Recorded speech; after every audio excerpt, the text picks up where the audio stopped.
Hey, what's up, guys? We're live. This is the Rescue Michigan weekly live stream. We've got a lot of news to go through. A lot of crazy stuff has happened this week. We had hearings in Lansing. There are recounts happening in Arizona. And there's just all kinds of strange stuff happening in the world. So I think what we're going to do this week is well, first of all, we want to give an update on the election reform because things are starting to happen quickly. We've had hearings in the Senate. We have bills that are going to be introduced in the House this week. So we're going to talk about those. We're going to kind of go over the policy again. We're going to talk about what the plan is going forward, where we are right now. So I'm looking at the stream here. I just want to make sure if we are actually live here, because I don't think my streaming software is updating in real time, and I want to make sure we didn't have a problem like we had last time. So let me just double check here. I'm going to go into the YouTube and just see if we actually are live here. Let's see. Go to my videos. Let's see what we've got. Live there. It says we are live. It looks like it's the right link. Okay, it says we've got live viewers, so that is working. Okay, here we go. So now the next thing I want to see if we can do here is get Shane on the line here. I think we were having an audio issue, but I'm thinking he can probably hear me through the live stream. So if anyone is in the chat, if you wouldn't mind just confirming that you can see me and hear me okay, and I'm going to bring Shane in. Whoa, that's not right. Let's fix that. Where did Shane go? Hold on. Let's see what we can do about this here. Go back to full screen. Where is Shane? Oh, here he comes. Shane, are you there? Here we go. Yes, okay. and now I reconnected. I can hear you perfectly. The YouTube's going good. Oh, good. We're all set. All right, this might be the first week we've only had moments of technical difficulties.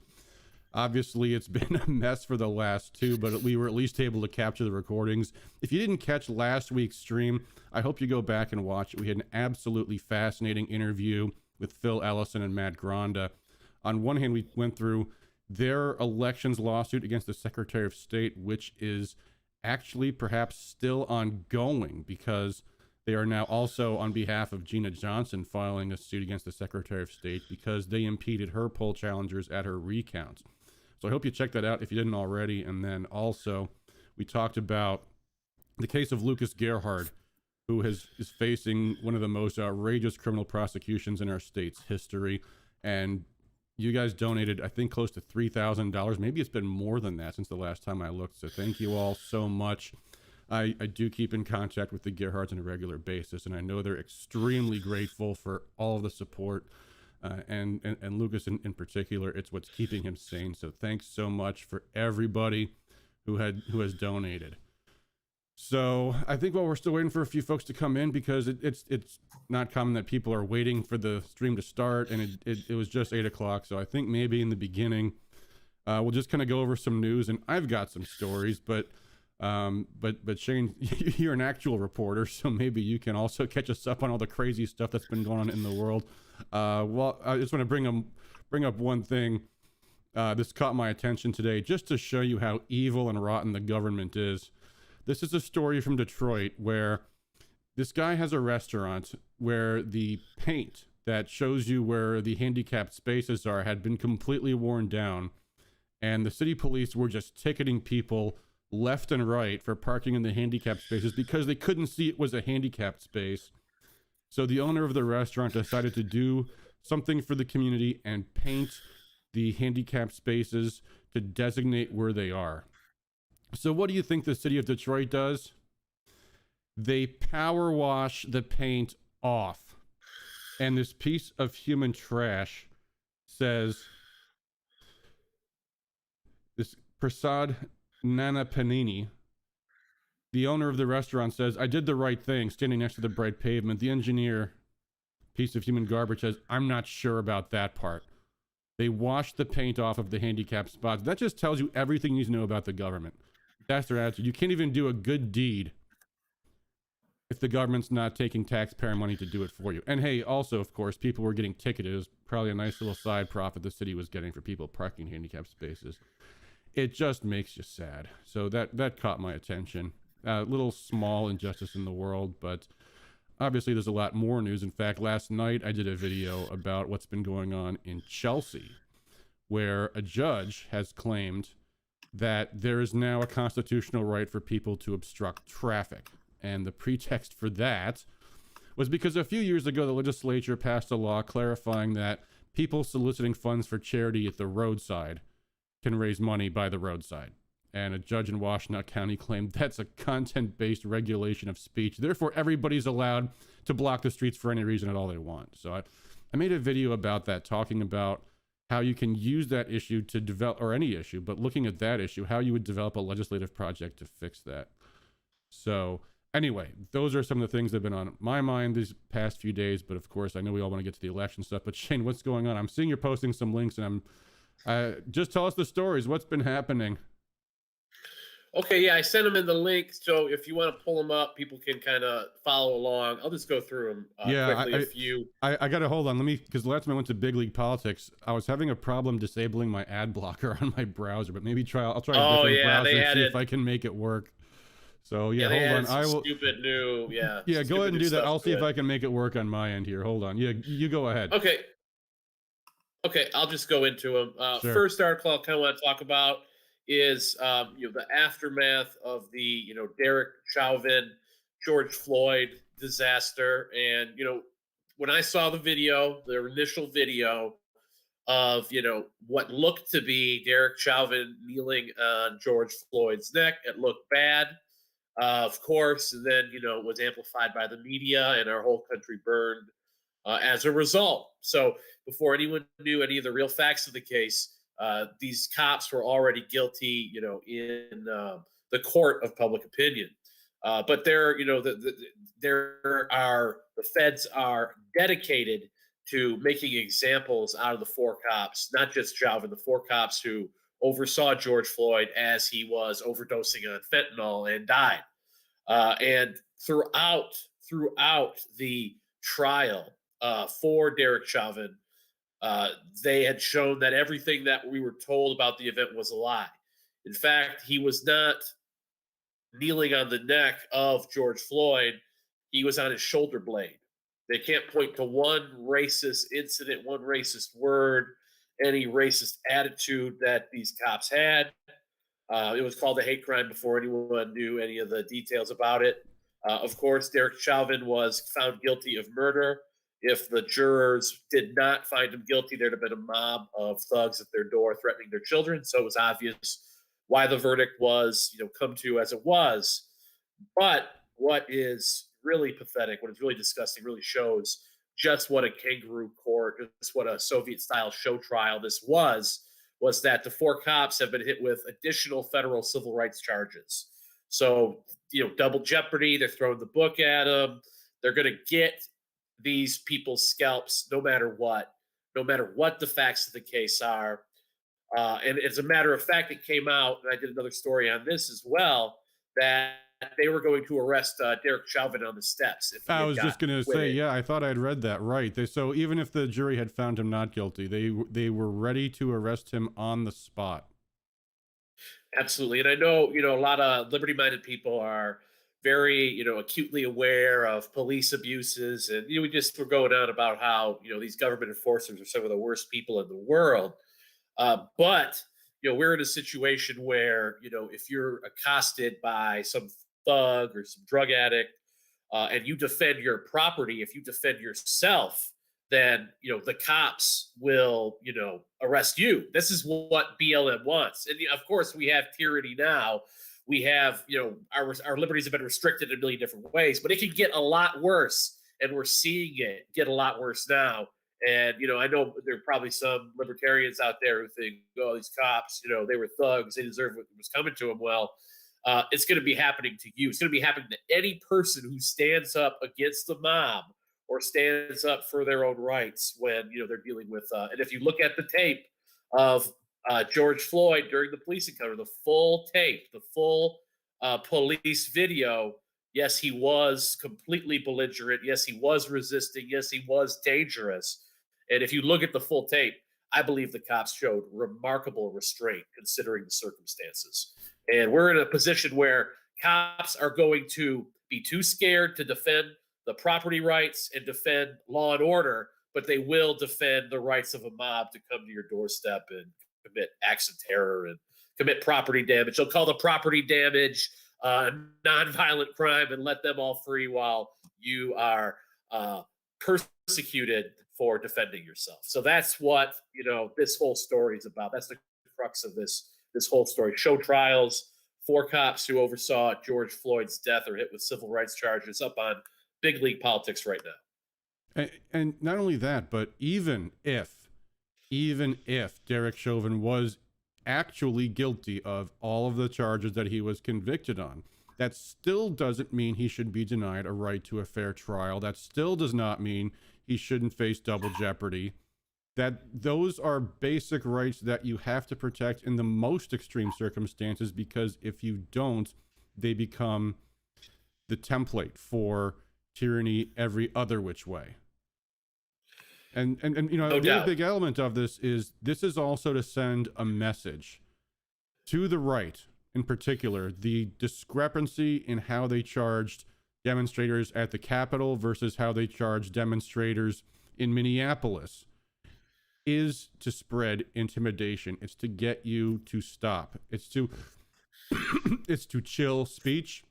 It's to chill activism. And you can't allow that fear to take hold. You have to stand up to it. I mean, that's what the civil rights movement had to face. They faced violence by the state. They faced lynch mobs. And they said, you know what? We have to face that, because if we don't, we're not going to get our rights. And that's the situation that now the American right is in today. Yeah, their new blueprint is to use civil rights law as a bludgeon to stop right wingers and conservatives and libertarians from being able to exercise their political rights and being able to challenge fraud that's going on right now. And that kind of dovetails into the second story I want to cover, which is Justice Department sends threatening letter to Arizona Senate President, claims Maricopa County ballot audit could violate federal law. So what they said, what the Department of Justice said, was that what Arizona is doing by auditing ballots in Maricopa County, well, that could hurt the feelings of some minority voters, and then they might not want to go out and vote next time. So that's against federal law. That's what they said in the letter. They also said that the third party, I believe they're called cyber ninjas or something like that, the third party that is going to be conducting the audit, at least partially conducting the audit, that they're untrustworthy and that they're going to damage the ballots and that um, they're going to get charged with crimes for conducting this investigation. So this seems, completely gratuitous. Seems like, they're just trying to intimidate people. It also shows why there were so few investigators who were willing to tackle this issue head on, because they're going to come for you. They're going to threaten your family. You're going to lose everything. And the feds are going to throw specious charges at you. And guess what? Even if they're total nonsense, they'll drag it out for years in the courtroom. We know that from the Lucas Gerhard case. We know what they want to do. We know what their blueprint is. And it's no different at the federal level, the state level, the local level. They'll do whatever they can to get away with it. They will bleed you dry in the courts. And I guarantee, no matter what is found in Maricopa County, the story after the fact will be, oh, they violated civil rights law, that there's charges against these evil vote fraud whistleblowers, and you can see it coming a mile away. So I would like to get your thoughts on this, Adam. Obviously, the DOJ letter is sickening, but would also like to get your thoughts on what's going on in Maricopa County right now and the ramifications that could have for Michigan and for the fight overall against voter fraud.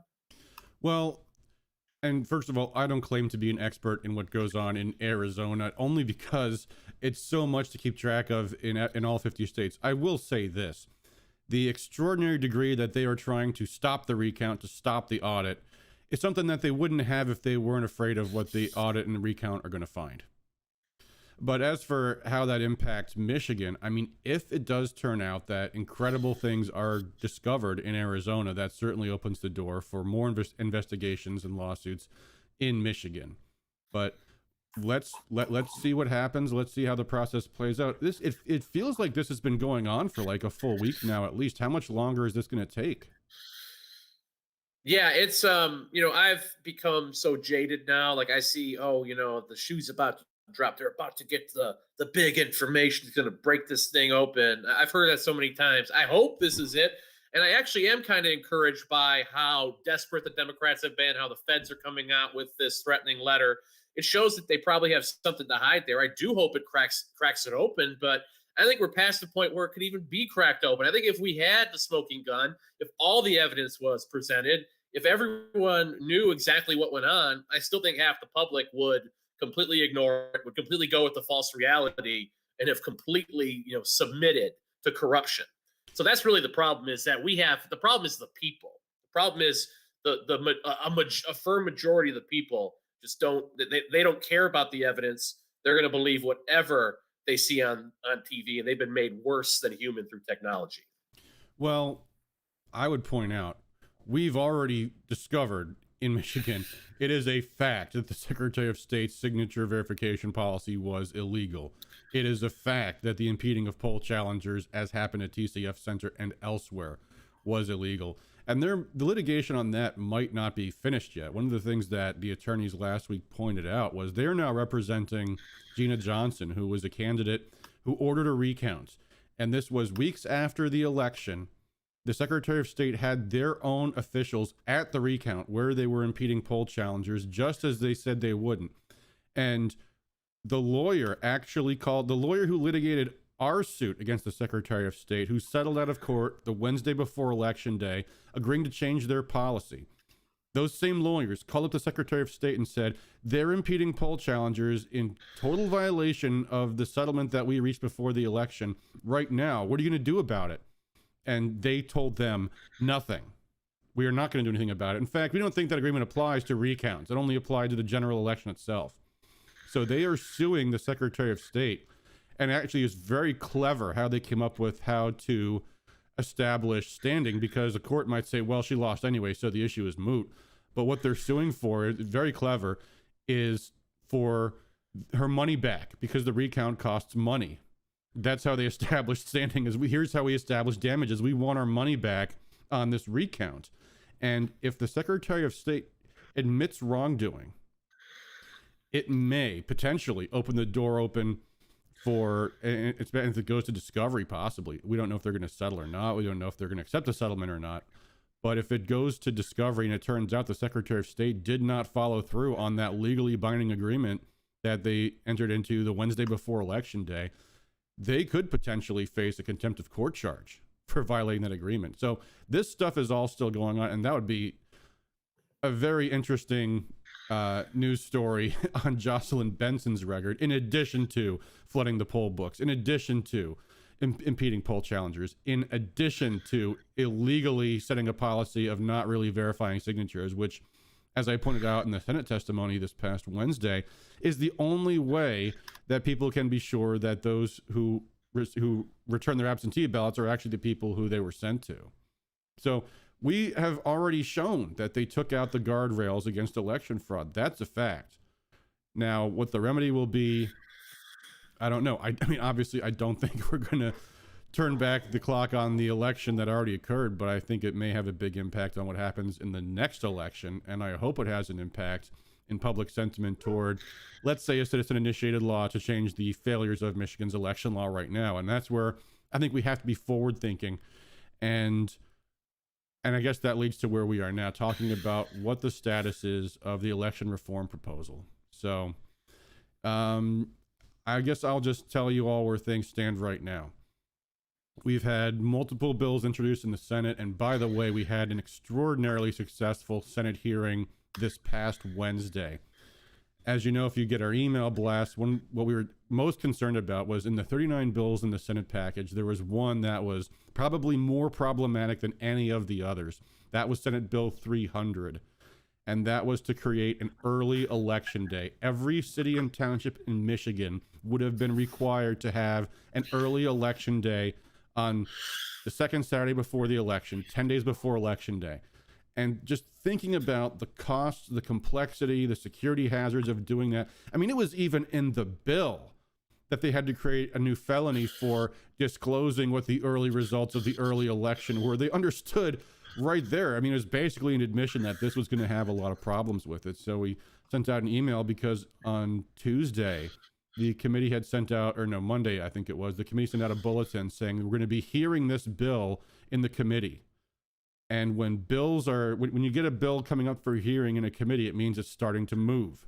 It's going somewhere. Now, not every bill that gets a hearing gets signed into law, but it was moving forward. We sent out an email and said, hey, you guys got to put a stop to this. Call your representatives and senators and say, no, this is not anything that anybody asked for.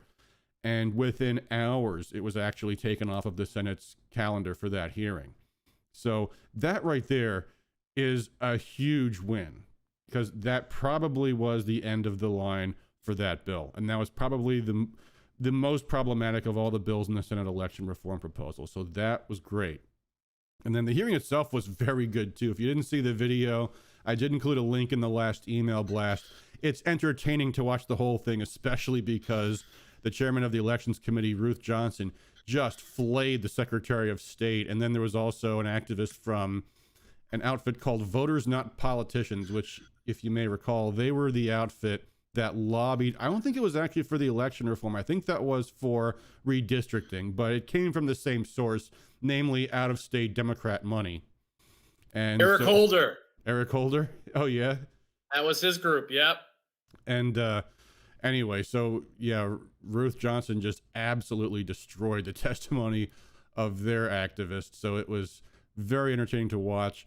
We did voice our opposition to Senate Bill 311. We first also voiced very strong support for Senate Bill 308. That's one of the most important bills in the Senate package. That's the one that requires, let me think, Senate Bill 308. That was the one that, shoot, you know what? There's so many bills clanging around in my head, even though I just testified on it last week. I'm going to have to look it up again because I'm thinking, is that the one about, I know it's got to do with absentee ballots. That was the one. Oh, yeah, the objective signature verification process. That's right. And that's also one that they might even be able to get done legislatively, which would be nice, because in the citizen-initiated law we're talking about, one of the concerns that we have is that asking for, 10, 12, 15 major policy changes could lead the proposal to be subject to the opposition claiming that people didn't know what they were signing because the 100-word summary doesn't explain what everything was. So to the degree that elements of the plan can be passed legislatively, that's definitely the better route for them. And this is one that we have the backing of the Court of Claims, because the Court of Claims said that the signature standard that the Secretary of State put out unilaterally was improper. And that was because she didn't go through the Administrative Procedures Act. She just decreed, we're going to presumptively say signatures are valid unless somehow a clerk can absolutely certainly determine that they're not. So anyway, we supported that bill and voiced our support for it and encouraged the Senate for that element of it. But we also did voice our opposition to Senate Bill 311, because that's the one that says that the Secretary of State shall create a process to allow for the electronic receipt of ballots from overseas voters in uniformed services. And as we pointed out, even though, and the Secretary of State was pushing back a little bit, or former Secretary of State Ruth Johnson, not Jocelyn Benson, Committee Chair Ruth Johnson was pushing back on that and said, we've made sure that there is absolutely no way that this would not be secure.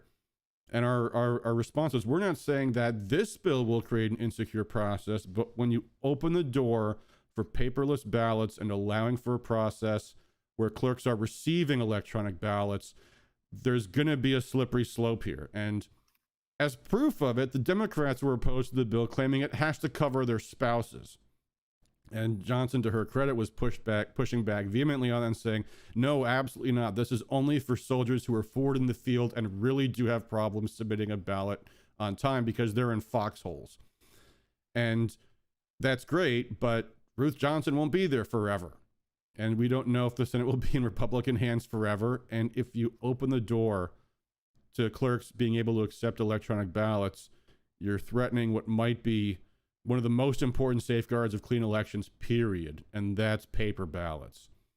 So that's where things were with that. So we had great success in the Senate this week. We're very pleased with that. And next week, we're going to be introducing in the House legislation that are elements of our election reform proposal that are not covered by any of the Senate bills.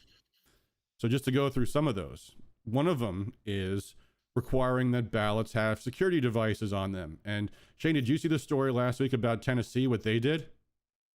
No, I did not. What happened? Tennessee passed a law requiring the watermarking of all ballots. And it passed with almost unanimous bipartisan support in both chambers. Democrats voted yes for it. There was only one no vote in both the Tennessee House and Senate. And what the bill said, it said all ballots, I think maybe it only said absentee ballots, but it said they all have to be watermarked. And the interesting thing was they looked into how much the cost of that would be. And it turned out the cost estimate they got from their vendors was $105 per election commission. So almost nothing.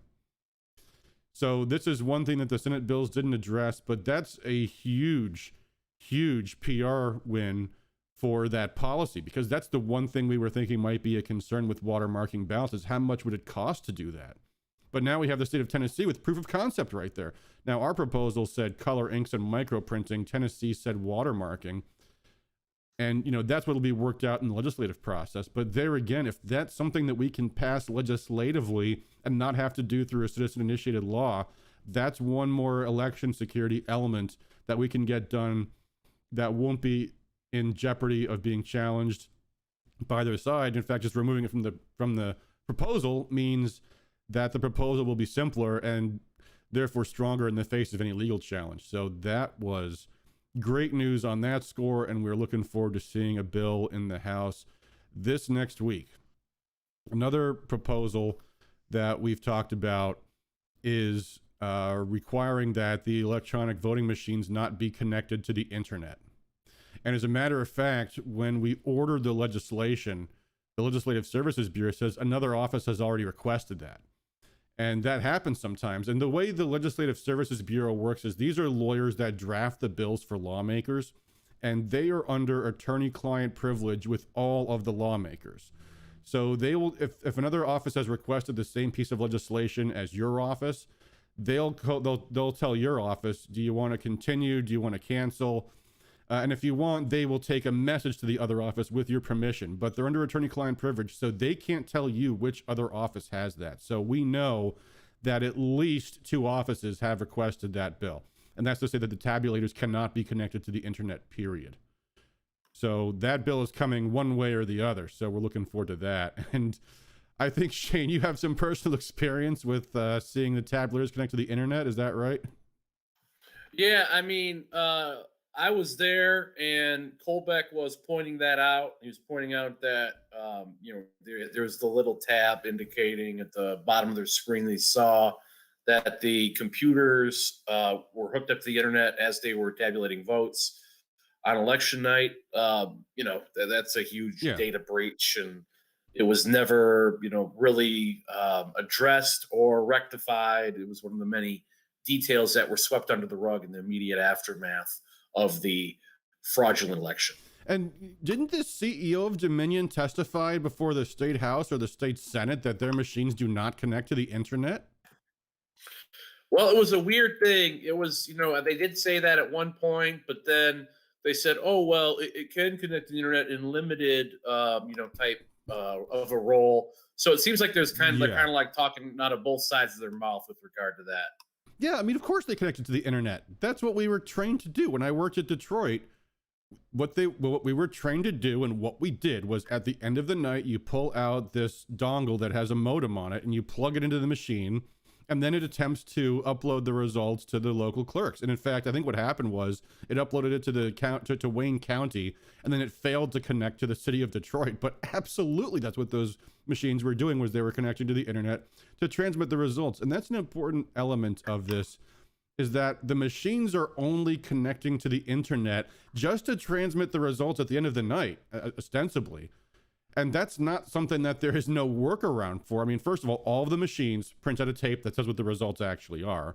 Number 2, people have smartphones. Just build an app so that a poll worker can punch in the results on election night. It's not that complicated. Why does a machine have to be connected to the internet? Only for the convenience of relaying the results to the receiving board. That's all they are there for. It's an extraordinary security problem with an almost zero benefit to it. Yeah, I mean it seems like the whole system is designed to enable gargantuan amounts of fraud to me. That's what it seems pretty obvious Yeah. after the past several months. So that's another bill we're going to be seeing coming forward in the House this coming week. John Zupank has a question. He asks, who's that guy in the picture behind me? And that's a story I enjoy telling. The gentleman behind me is John Taylor Gatto. And if you don't know who that is, you should. He was one of the most influential people in the homeschooling movement. He was an award-winning school teacher in New York. He taught in the richest schools and the poorest schools. And on the occasion of winning the award for New York State Teacher of the Year, he resigned and said, I'm not going to hurt children anymore. And he said, no matter how good a teacher is, no matter how well-meaning they are, the institution of government-controlled schooling is in itself absolutely poisonous and toxic to children.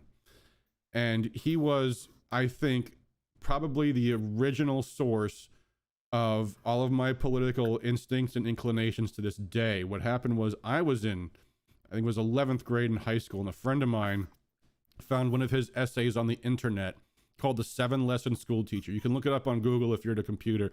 The 7-Lesson School Teacher by John Taylor Gatto. And this is when the internet was still pretty new, and a friend of mine gave me a printed copy of this. And what the 7-Lesson School Teacher was saying is, I teach English, but that's not really what I teach. What I really teach is indifference, class position, intellectual and emotional dependency, provisional self-esteem, and these other things. And I was moved so much by the essay, I showed it to my teacher in English class, and this was a class on poetry and that sort of thing. And she gives it back to me a few days later. She says, oh, that's such a beautiful example of irony. He's being so ironic. And I pointed to her in the very first paragraph of the essay. It says, I intend absolutely no irony in this presentation. And I showed that to her, and her brain melted. So he's written several other books. They're all absolutely wonderful. I recommend you get them. His magnum opus is called The Underground History of American Education. And he traces back the influence of the big industrialists and the Rockefellers and the DuPonts, and how they actually brought the government education system over from Prussia. And it was intended to create an obedient population. And I actually had the privilege of meeting him. It was in 2008. I was working for a congressional candidate up in the UP, and he agreed. I reached out to him, and he actually agreed to do a fundraiser for her. And I got to pick his brain on a 6-hour car ride from Detroit Metro Airport all the way up to St. Ignace, and again all the way back. It was an absolute joy. And a friend of mine from college was a painter, is a professional painter, and he did a whole series of paintings like these with his influences in black, gray, and white. And I commissioned him to paint this for me. Gatto passed away, sadly, in I think 2017. But there's lots of his videos on YouTube, so absolutely check him out. So anyway, back to the topic. The other bills that we're looking to bring forward in the House later this week. One of the most important ones is the actual bipartisan selection of poll workers. And this is something, of all the literature and research from other states on what they're doing to fix their elections, I haven't seen anything from anybody else on what we can do to make sure that Republicans actually are represented as poll workers. And that's so important because the election process is adversarial. And let's not kid ourselves about this, because the politicians do. They all pretend they're all so pure-hearted, and all the election policy is just what we're doing for the public interest.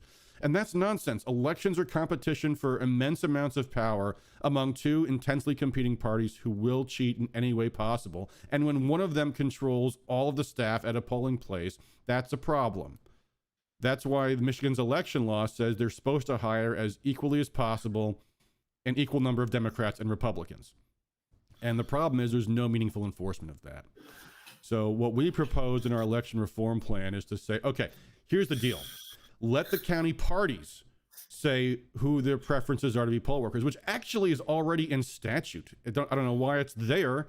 It's kind of strange that it is, because there's no reason they wouldn't have that permission, but there's actually a statute in Michigan's election law that says the chair of each county party is allowed to submit a list to the county board of commission, or the county election commission, maybe it's a city and township election commission, of who they want to be their poll workers. And then there's nothing that says what they actually have to do with that list. It's just, yeah, they could send a list and who knows what's going to actually happen to it, but that's in statute. So what we propose is that those people should have preference in hiring. That way, number one, the people who are putting on their application, the Republicans, the ones they're going to hire are going to be the ones who the Republicans actually know are Republicans. And incidentally, the Republican Party ought to like this, because it also means that the grassroots are going to have to get involved in the party. And believe me, that's not fun. Shane, you know about that. You're a district chair. I'm the chair of the outreach committee in my county party, but party politics are less fun than a barrel of monkeys, that's for sure. Isn't that right? Yeah, it can be pretty brutal, and I don't want to talk about how brutal it is, 'cause I want people to get involved with this stuff. But it's a grind. But like what I always try to tell people is, a lot of people become disaffected with the party. They're like, I want to quit. I want to start a new party, or blah blah blah. But they want to run off patriots from the fold. They want patriots out of the mix. They want a compliant group of people. They don't care if they lose. The establishment I'm talking about, they don't care if they lose. They want a compliant group, so the money keeps flowing in and nothing gets in the way of that special interest money. So you, as a patriot, have to interject yourself into the GOP to mess up the plans that are going on with the globalists and that money. That's why we need more people. That's why we're always recruiting delegates. That's why we're always trying to engage and re-engage people. It's an ugly, ugly process, but it's a necessary one for us to reclaim our liberty and cling to the liberties that we haven't lost yet. Yeah, I mean, people don't want to get involved in the party because politics is difficult and frustrating. But that's the reality. And yes, it's easier and it's safer to go huff off and form your own party or form a third party. But the reality, folks, is if the Libertarian Party had any power in this country, they would have the same exact problems the GOP has. That's just the nature of it. That's the nature of politics and the nature of people competing for power. I think the two-party system is great, frankly, because how much better is it in European countries where they've got 3, 5, 7 parties in power? I mean, what happens in those countries is that the voters vote not for the individual candidates, but for the parties. And the parties broker deals among each other. And that's a much more confusing and complicated system and much more difficult to navigate. We at least have a workable binary. The Democrats are the party of big government and tyranny, and the Republicans supposedly are for limited government and freedom. And obviously we have conflicts within the party about that, but we've litigated these issues and we continue to litigate those issues. Years ago, when I was and Shane, you two were a big Ron Paul supporter, our main issue, or one of the main issues, was personal freedom. We didn't like government surveillance. We didn't trust the Federal Reserve, still don't, and a non-interventionist foreign policy. And those are the issues that Trump ran on and won. And, we have a problem with other issues like immigration, where you've got major elements of the party that support more illegal immigration and legal immigration, the Chamber of Commerce wing of the party. But these are the debates that we have, and that's okay. It's a matter of getting the people who agree with us on the issues into the party so that we have the majority within it. That doesn't seem unreasonable to me. It's frustrating to be involved in the party. We understand that, we get it, but that's the way it works. And having a two-party system isn't all that bad. And we've seen the parties moving into more ideological positions over the years. Back in like the 1950s and 60s, parties were more like a regional thing. You had the Democrats in New York and you had the Republicans in other states, but it was really about, they were all controlled by special interests in both ways. And what's happened is that the Republican Party has very slowly and frustratingly slowly and painfully becoming more ideologically oriented. But that's a good thing, guys. That's what we have to do. So anyway. Yeah, and look, they're freaking out. I'll get a bit a little aside before we move on. They're freaking out on TV. They're losing their what, because we got roughly 60 to 70% of the party that is either extremely pro-Trump or liked what Trump did as president and have gone more to the right in recent years. So we got 60 to 70% of the party. They want to confuse us. They want to minimize our effectiveness. They don't want us to organize and hunker down in the GOP. They want, Mitch McConnell will go out there and spit in all of our faces, hoping that we quit, hoping that, we start a Patriot Party, or we go to the libertarians or some other ineffectual third party, because that's the only way that they can keep power. If we hunker down in the GOP, use our numbers to the best that we can, recruit new people, and use the GOP as the means to an end for getting our liberty back. That's the best way that we can be most effective. And we've seen it with Adam is involved with his county party. I'm leading my district party. We've seen a lot of the Tea Partiers of yesteryear move up through the ranks, and a lot of the Liberty people who stuck around from yesteryear move up the ranks, the ones who didn't quit. So now we need those Trump people to hunker down. We need them not to quit, and we need them to adopt the best chance of having success. We've made a lot of mistakes over the years. Hopefully that we can kind of impart wisdom on the new people so that they don't avoid, so that they can avoid those mistakes and avoid those pitfalls, and that we can have success this go around, the success that we pined for in the past. Because unfortunately we might not have much more time with how our civilization is deteriorating in front of our eyes. Yeah, one of the major points I was making in this last video, we were talking about what this judge did with relating to the allowing, as a matter of free speech, people to obstruct traffic. And in the video, I'm talking about it as a legislative project, but you're not going to be able to just pass. And this is one thing in the video I wish I'd gone back to, but I'm not going to just record the whole thing over again. But one of the elements of being able to be effective at the legislature is having a network of grassroots across the state. It can't just be coming from one location, and nobody can be everywhere at all times. This is why we continually emphasize how important it is to have a local organization. The city where this happened, in Chelsea, Chelsea is a small town. It's generally conservative, and it's been completely hijacked by a small minority of shrieking harpies. And we need someone to organize in that city and township. And it can't be me. I live 20 miles away. And you can't, a county organization is not going to be able to focus on one city council. It just doesn't work that way. The only way you're going to be able to be effective locally is cultivating a local movement in your city and township. And I'm here to tell you folks, you can do that no matter where you are. I live in Washtenaw County. It's the most Democrat county in the state. There were more votes for Biden versus Trump in Washtenaw than Wayne County. But you know what? There were still 50,000 Trump voters in Washtenaw County. They are everywhere. They are on your street. They're in your subdivision. And they're waiting for someone to make contact with them because they're as concerned as you are about where our country is going. And it's a matter of finding them. That's the most important thing that Rescue Michigan is doing. Yes, the election integrity stuff is critical. Yes, reopening our state is critical. But in the long term, the most important thing is building grassroots organizations. That's the only way we're going to fix our state in the long term. And everything that you think is going to be a one-shot fix isn't going to work. Trump became president. And first of all, he couldn't even control his own executive branch, let alone the other two branches of the federal government, let alone any state government. There's no one thing that's going to fix our country. What changes things is a grassroots movement. And that's something that, if it isn't already happening in your community, if you don't create it, who are you waiting for that's going to do it for you? You're here on a Saturday night watching this show.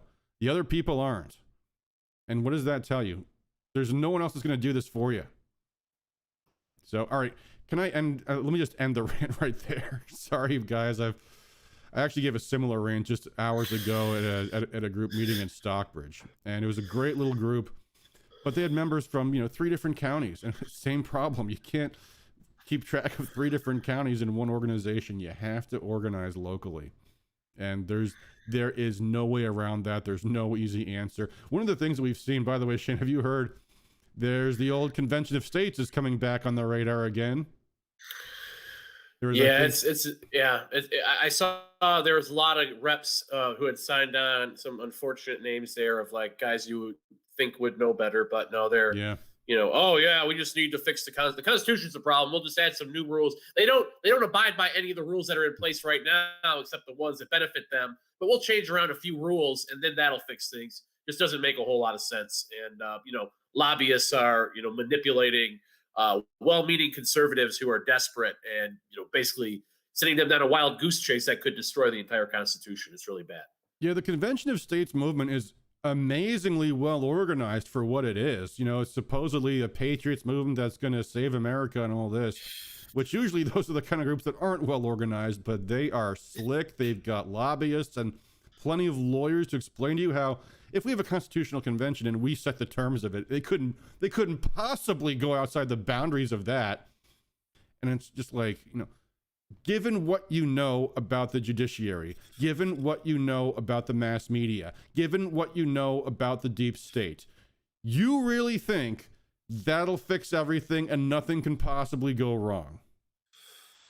Excuse me for being skeptical, you know, but it's a seductive idea. It's a strangely seductive idea because what they're usually talking about is like a balanced budget amendment to the Constitution. I think our problems in this country run a little bit deeper than an unbalanced budget. Not that that's not a problem, but that's far from the only problem. But people want a solution that they think if we get this done, everything will be okay. And I'm here to tell you, folks. Yeah, doesn't work that way. Go ahead. Yeah, they want a silver bullet. They want something that will, you know, they can just do this and then, you know, everything will go back to the 1960s, 1970s or whatever time when, you know, they thought things were okay in the country. It's not how it works. It's going to be a grueling battle. It's just beginning. You know, we're in, you know, this is, we haven't seen the worst of this yet, and not even close. So what we need to do is we need to hunker down, get involved with our communities, make sure that, you know, we're as fortified as we possibly can be, that, you know, we aren't atomized, that we know maybe if, you know, not necessarily our neighbors. You know, I know I live in a pretty liberal area, unfortunately. I think Adam does too. But, you know, if it's not your neighbors, then it's people in the nearby communities who are like-minded, because those are the types of groups. You know, we're having like little groups just do, hosting a movie night in little houses so that people can bring their friends who are confused and baffled on what's going on. And we can kind of bring them along, you know, slowly but surely, so that we only have another patriot in the community. And these people are worth their weight in gold.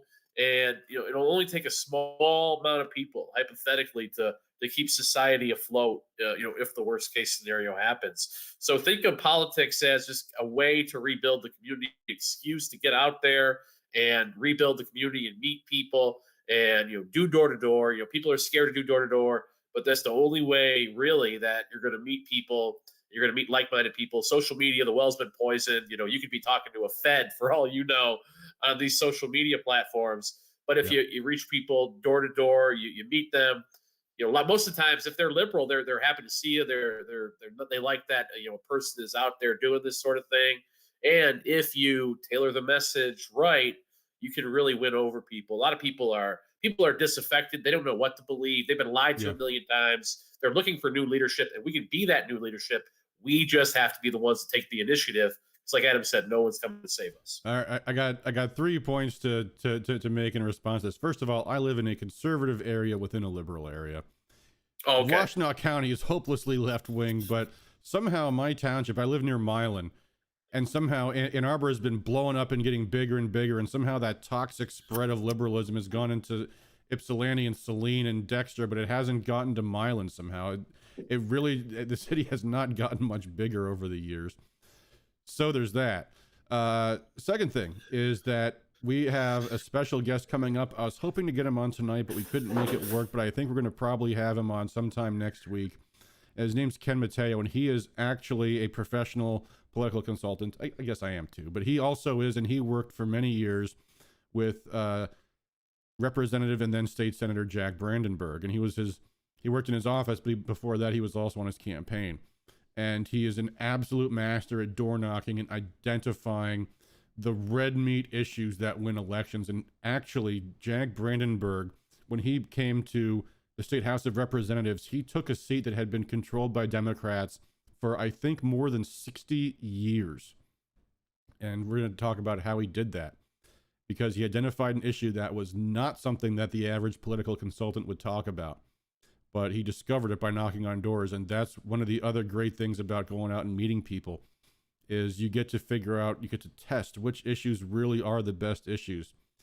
And the other thing, just to go back to what you're saying about knocking on doors and talking to liberals, John Riley, who we had on our show, Representative Riley, who we had on our show a few weeks ago, he's got this group going locally where he just invites Democrats and Republicans to get together and talk about their issues in a civil way. And it's really interesting because the perspectives that they share are not the perspectives that the media tells them that the other side has. And the argument that the media says, here's what Republicans say and Democrats say this, it's not what they're actually saying. And there's a lot of nuance that comes out of that. It's a real interesting idea. It's, you know, I tend to be a hardcore political activist where all I want to do is do what works and do what wins the election and do what gets the bill passed and all this. But it's an interesting idea that just having those that dialogue can actually be really effective. Shane, it looks like you're working on the lighting there, buddy. So let me know when you are back. And in the meantime, I just want to tell you guys about the other elements of the House bills that are going to be coming out next week. One of them addresses the boards of canvassers and provides a remedy for them, because if you'll recall, the Wayne County Board of Canvassers was intensely pressured to certify the election. They did, and then just a day or two later said, we regretted this, we shouldn't have done it. And the Secretary of State actually gloated, sorry, you can't. So we have a bill, it's in our election reform plan, that just says that a member of a board of county canvassers can rescind certification if they affirm under oath that it was made under duress, and they can do so until the state board of canvassers certifies the election. It also says that if a precinct is out of balance by more than one vote, if more than 5% of precincts are out of balance by more than one vote, a county board of canvassers shall not certify an election. And what that would do is it would immediately trigger a court decision. A court would have to look at the facts and decide whether or not the election could be upheld. Excuse me. I have to, hold on. You know, I think I got a mute button. Let me see. I got a new toy. That's a little vocal processor. Let me see if this mute button actually works. Hold on. Oh, it did. It did. Awesome. Yeah, I got a new device to try to relieve the burden of my computer from doing like the noise gate and the vocal processing. So hopefully that leads to fewer communication issues on our stream. It also lets me lower my voice like this if I want. But I'm probably not going to do that too frequently. So anyway, Richard says, Adam, don't, oh, this text is getting cut off for some reason. Let me see if I can make this work. Richard is asking, Adam, doesn't the Secretary of State's server need to be connected to the internet in order for the results to be reported to TV stations? Well, that's not the issue. The issue is the tabulators at the polling places. The Secretary of State can talk to the media. The Secretary of State can be connected to the internet, but elections aren't actually run by the Secretary of State. They're run by each individual local clerk. In fact, among the different states, Michigan has one of the most decentralized election systems. It really is all done by each local clerk. So the Secretary of State's not the issue. The issue is, why should the individual tabulator at an individual precinct polling place need to connect to the internet just to report the results to the receiving board, when that could be done, first of all, by anyone with a phone? And you can even make an app to make it easier to transmit the results. Or the other thing is, you don't really have to do it at all, because they do print out receipt tapes. And yes, it would be tedious to punch them in, but the receiving boards do eventually receive those result tapes that show what the actual results of the election are. So there's other ways that they can report the results without having to have the tabulators connect to the internet. So anyway, Shane, glad to see you're back. And that was one of the bills we were just talking about, was allowing canvassers to rescind certification, and also saying they should not be certifying if they're out of balance. And as you may know, most of Detroit's precincts were out of balance in the last election, and even more so in the primary election before that.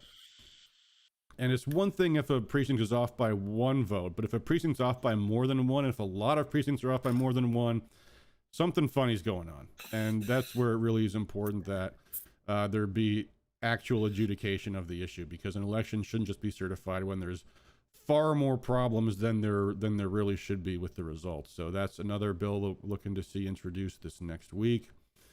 And then another bill that we're looking to introduce next week relates to also relates to unbalanced precincts and also the tabulators, saying that number one, we should have spot check recounts, allowing each county party to pick one precinct, one race, and say, let's have a recount here.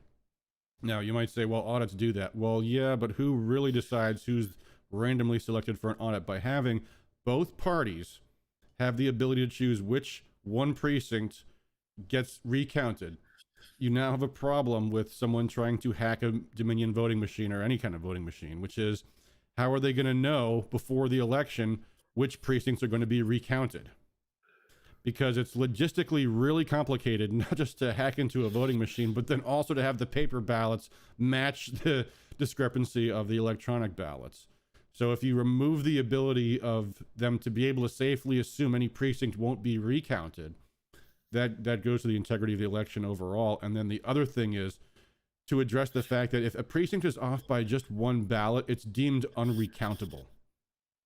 And that's where maybe it's strange that most of the precincts in Detroit were unrecountable, because obviously it would be totally racist to say that they're off because the people in Wayne County just don't know how to do an election right. Because the other counties didn't have that same problem. But there is, that's what Nessel said immediately after the election is, well, why are you picking on this one county with, and then of course she brought up the demographics, and it's like, well, that's another reason why were their precincts all wrong? Why weren't every other county's precincts all wrong? Yeah, I mean, the thing is, to call out incompetence in Detroit, you can't do that now, because in our diverse multicultural society, that's considered racist. Okay, well, I don't have so that's another way they're going to muzzle. That's another way they're going to muzzle us Republicans moving forward and concentrate the fraud in these urban areas. And then if you call it out, you're racist. They have a mob at your door. Okay, so if it's racist to call out incompetence, then I'm fine with saying it's not incompetence. I'm fine with saying it's malevolence. I'm fine with saying that the reason perhaps why so many precincts were out of balance in Detroit is because making them unrecountable prevents you from knowing what the full facts of it are. So what we propose in one of our bills, it needs to be called out for the coordinated gangster third world operation that it was in Detroit and other inner cities throughout the country on election night. Yeah. So what we're proposing is pretty straightforward. It's that it's that if a precinct is unrecountable, let them still be recounted, but the results just don't automatically actually count unless a court says they do. So because there might be some reasons why you shouldn't recount a ballot box. If the seal is broken and it's off by hundreds of ballots, then you might reasonably say, okay, we probably shouldn't count that additional drop that happened after the seal was broken or something like that, right?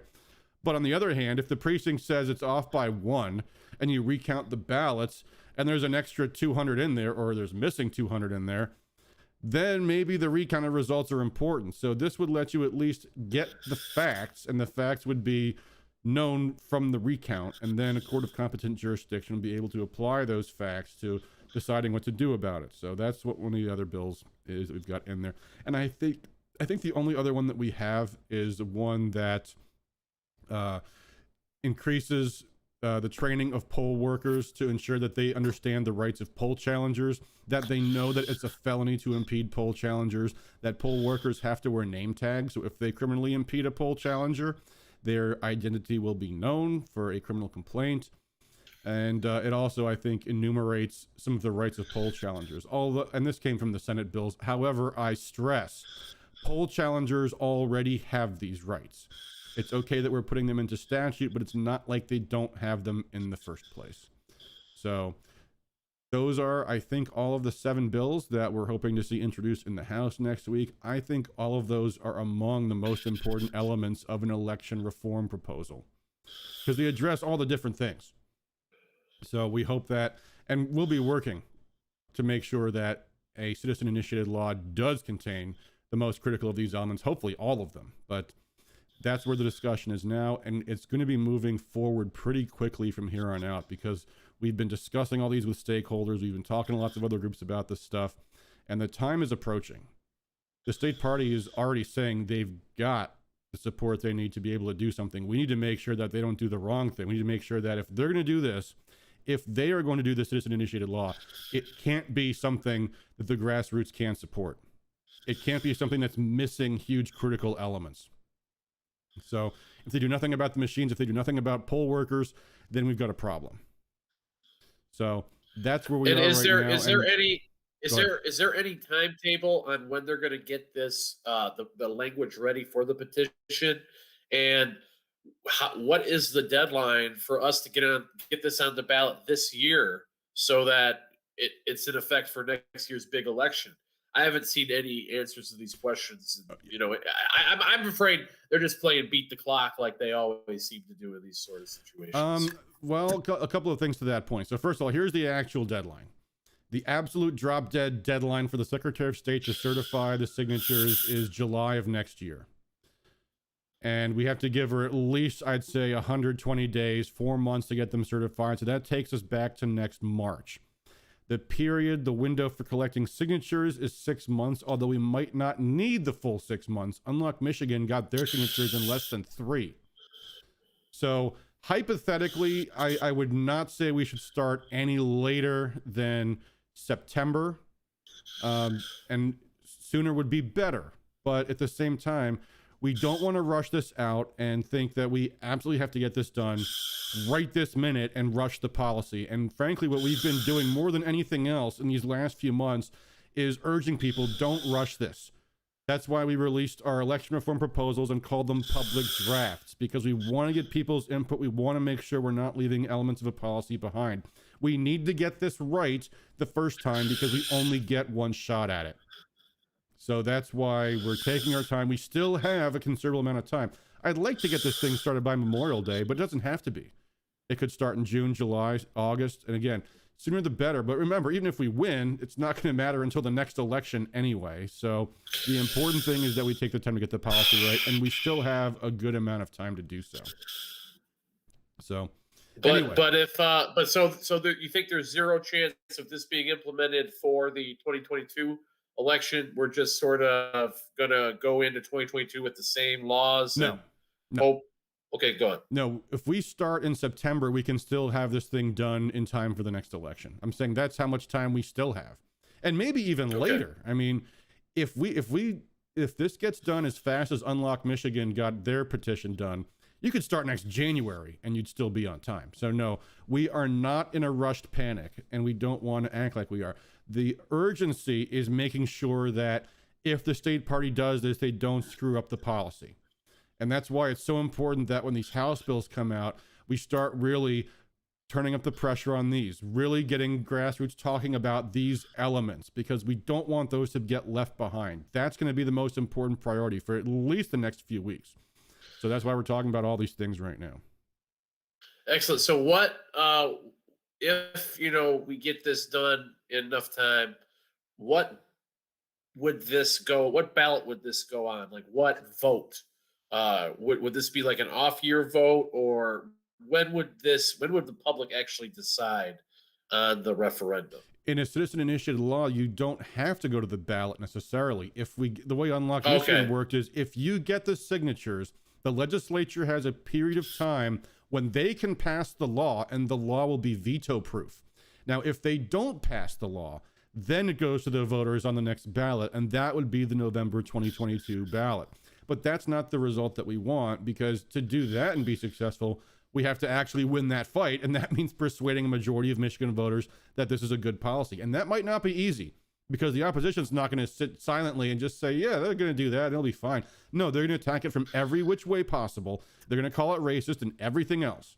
So the goal is that you get the signatures and the legislature passes it. And that might not be easy either. And that's important. I was just about to, I was just about to chime in. Like, I could see, it's not hard to see. I mean, based on what we saw the legislature, particularly over the past year, dropping the ball on voter fraud, on COVID, Black Lives Matter, every issue just completely dropping the ball. And we're worse in Michigan than other states too, by the way, our Republican Party. So, would not surprise me to see us go and pound the pavement and get all the signatures, present them to the legislature, and then have Shirkey and Wentworth cave and not approve it and screw us again. Would not surprise me in the least. Well, I don't think leadership would be the issue because they're going to have a hard time saying no to 500,000 Republican signatures or maybe independent signatures. That's going to be a tough thing for the caucus. The problem is any individual member going south might be an issue. And this is where it's important that we actually have the legislature hear these individual policy items and get them on record early. Like, we want them to take up, we're going to have a bill that says, here's how you create genuine bipartisan poll workers. And even if that's a bill that would be vetoed by the governor, if you get the lawmakers on record supporting that, then you know this is going to be okay to have in a citizen initiated law because they're already on record supporting it. And we are going to need every grassroots organization getting all of their state lawmakers on record on this, because this is how precarious this is. Right now, in the House, we have a 3-seat majority, 58 to 52. So if you lose 3 lawmakers, that gets you to a tie, which is a loss, 55-55. Now, here's the problem. 2 state senators have retired. They've gone elsewhere. Pete Lucido resigned from the Senate to become the Macomb County prosecutor, and then McGregor in the Grand Rapids area, I don't know what he's doing now, but he left the Senate. So now they're going to have 2 special elections for Senate vacancies. And guess who's running to fill those vacancies? State representatives. In the Lucido seat, you've got Pam Hornberger and I think Doug Wozniak running for the open seat there. One of them will win and the other will not, but the one who wins will then be a state senator. And guess where that leads us? A vacancy in the state house.